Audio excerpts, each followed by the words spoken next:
मेरे साथ इस वक्त मौजूद हैं हरियाणा सरकार में पंचायत विकास मंत्री महिपाल ढांडा। बातचीत करेंगे।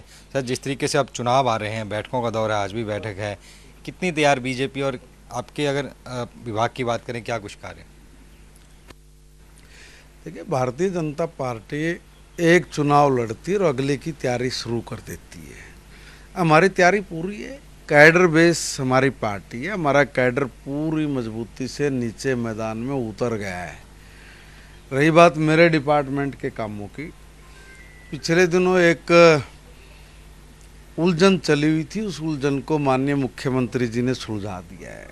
हम लोग लगे और लग के हम लोगों ने निर्णय लिया कि जो जो भी पंचायतों के सामने कठिनाई है, उन कठिनाइयों को हम लोग दूर करेंगे।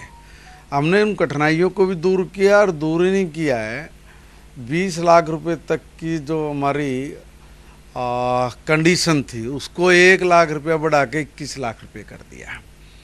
और भी हमने इतनी माइक्रो प्लानिंग की और इतने नीचे तक हम लोग गए कि भाई सरपंचों को और कहाँ कहाँ कठिनाई आ रही है, पंचायत और कहाँ कहाँ परेशान है। छोटी छोटी चीज़ें जो दिखती भी नहीं थी ना किसी को, वो भी चीज़ हमने पकड़ के उसको भी हम लोगों ने सॉर्ट आउट किया। मान लीजिए कि भाई 15 अगस्त और 26 जनवरी है, लाडू बांटने 500 रुपये देते थे। 500 बच्चे अगर वहाँ स्कूल में बैठे हैं तो एक एक लड्डू भी नहीं खिला सकते। हमने उसको 500 से बढ़ा के सीधा 5000 रुपये कर दिया। वकील है, अगर आप लोग हाई कोर्ट में कहो कि भाई केस लड़ना पंचायत कर, उसको दे रहे हो 5000 रुपये। भाई 5000 रुपये में तो मुंशी भी फाइल नहीं पकड़ता हाई कोर्ट में। हमने उसको 33,000 रुपये किया है। निचरली कोर्ट में 1100 रुपये देते थे, उसका हमने 5500 रुपये किया है। भाई सरपंच किसी काम के लिए आता है जाता है, और लोकतंत्र में, लोक शासन में सरपंच सबसे पहली और सबसे मजबूत कड़ी होती है पंचायत। माननीय प्रधानमंत्री जी का सपना है कि 2047 तक भारत को दुनिया का सबसे ताकतवर देश बनाना। तो बनेगा ही कर, बनेगा तो जब है ना, जब हमारा नीचे का तंत्र मजबूत होगा। कोई भी चीज़ है वो सबसे पहले नीचे जाएगी, और जब नीचे से सारी चीज़ें ठीक हो जाएं तो ऊपर अपने आप निखार आता जाएगा। मतलब जड़ में पानी देने की बात है। पंचायतें नीचे लोकतंत्र में, लोक शासन में निचली जड़ है, और उसको मजबूत करना ये हमारी प्राथमिकता है। और हम उसको और भी ज़्यादा मजबूत करेंगे, अभी यहाँ रुकने वाले नहीं हैं।